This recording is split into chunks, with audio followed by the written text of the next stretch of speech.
Okay, let's welcome one of our favorite guests and growers back to the podcast. Hey, Rob, thanks for taking the time to hang out with me on the podcast again today. Hey, Fritz. Looking forward to it.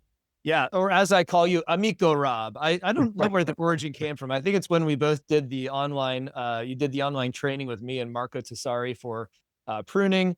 And ever since then, I've called you Amico Rob. So And I've tried to speak Italian, but it always has a little bit of a Spanish fling to it. Yeah, you speak a little Hispaniano, right? A Spanish-Italian blend. That's right. Well, it's been about 3 years since you were last on the podcast, and I've seen you since then because I'm working with you in your vineyard, of course. But can you briefly introduce yourself to the listener about what you do, how you got into grape growing? Yes. So Rob Warren with Desert Willow Vineyards. We have been growing grapes for about 10 or 11 years now. We've got about 35 acres now. We've slowly built up to about 35 acres, and we are organic now, certified organic. We've been certified for 2 years now on across everything.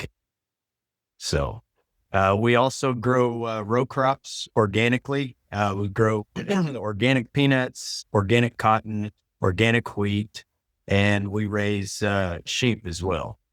Excellent. Yeah. And I've done some social media reels with your sheep in the vineyard, and I'm always impressed on how good you've gotten at working with sheep in a way that they help you and don't harm anything in the vineyard. So we'll cover that a little bit at a later segment here. But maybe just mention the varieties you grow, because you really grow some interesting varieties and a good mix of varieties on your vineyard organically. Okay, so we're mainly Rhone varietals. We've got Grenache, Syrah, Mourvedre, Petit Syrah, Alicante Boucher, and Carignan. Excellent. And you have a little bit of own rooted and grafted We mixed have a in little of everything. That's right. I wish we were all own rooted now, but it'll be fine. What were the things that you did to change your vineyard management in general? Well, looking back, I feel like I kind of went into it blindly, because it was kind of like we would have a problem pop up, and we're like, oh crap, I didn't even think about this. I mean, and so we would have to we'd have to figure out things pretty quickly. One of the main things was weed control. The first couple of years in transition, it was really dry. We didn't have a lot of rainfall. We were in a drought. And I thought, you know what, this weed control thing, it's kind of a mess, but we can handle it. We can run our hoe creator here if we ever need to, because we have a crew that does all of our manual hoeing through our cotton and peanuts. And so, every now and then we can kind of fix the problem. But then we got into a wet year, and it was just like, there's no way we can get all of these weeds. It was pretty bad.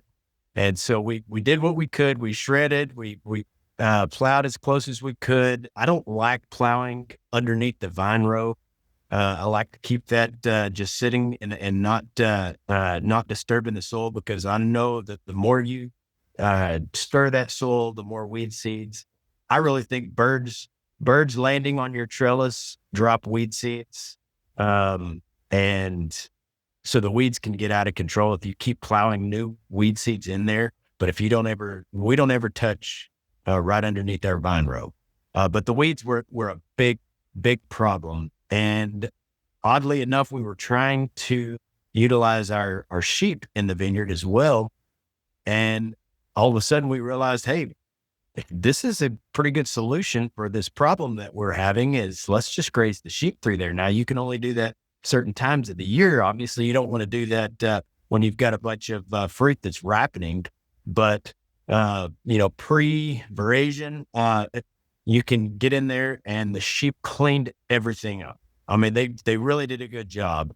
Now, I'll get into the sheep a little more later, but because they could be their own problem, but the sheep really helped with weed control. We did buy a few pieces of equipment. We bought a shredder that actually goes underneath the vine row that will shred the weeds down a little bit under the vine row as well as in between your trellis. But and that worked pretty well, but still some things we need to tweak on that. If the weeds get too big, it doesn't really get them. The shredder kind of goes around that weed like it's a trunk. And Okay. so there's little things like that that we're still not, we still don't have a set plan and like, all right, we're going to do this, this, and this. We're still having problems all the time that we're trying to face, but I think we're getting through them pretty well. I don't believe you've been putting any fertilizer in your vineyard since you converted to organic. Other than that compost, do you routinely apply compost anymore, or are the No. sheep providing all of the nutrition now? Well, that's a good question. So we have not put out any compost in the last 2 years. And one of those reasons is because South Plains Compost quit. I think they sold their spreader that they used in vineyards, and so they cannot spread it anymore. Now, if I wanted to and I really needed it, I could find a spreader and do it myself.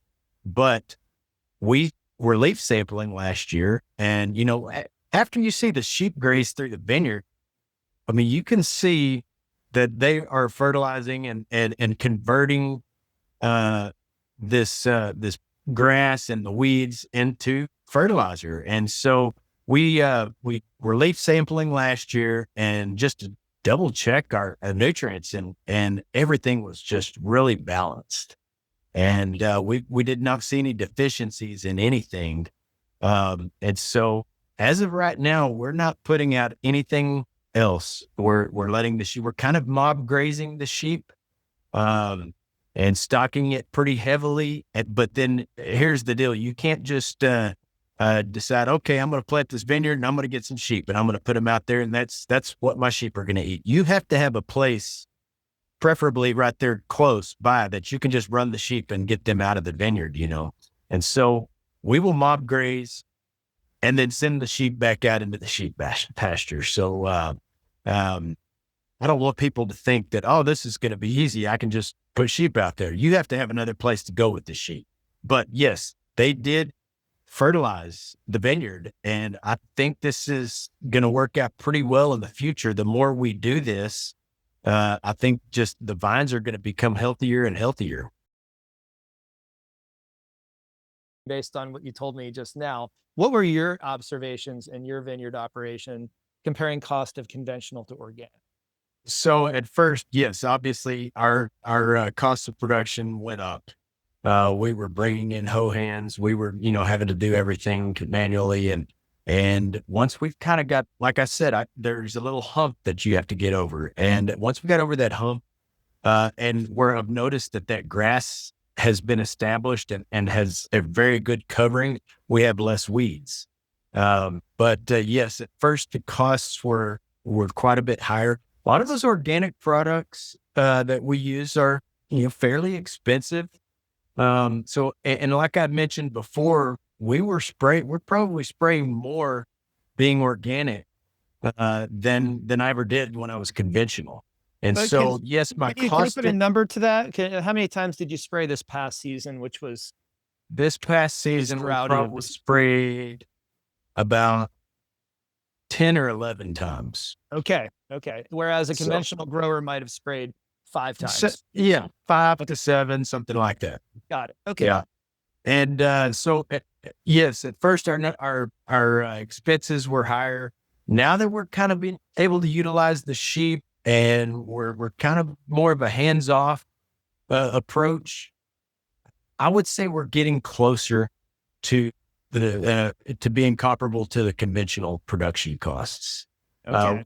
We may be a hair over still, but I would say we're getting closer. It was so easy to keep things clean back when we were conventional, so easy. And now I think we're healthier. Our soil is healthier. Our microbiome in the soil is healthier, but it takes a little finesse to manage it. And I want to let things go and let things, grow out there. But at the same time, I don't want to get overgrown with tumbleweeds and careless weeds that are growing up into my vines. So Right. it does take a little bit of balancing. Yeah. Sounds like you have a trigger where you might say, okay, time to bring in the hoeing crew before Right. this patch gets out of And now that we've figured out this, grazing the ewe lambs through there and them doing all of our leaf removal, I mean, that's saving us a pretty good chunk right there too.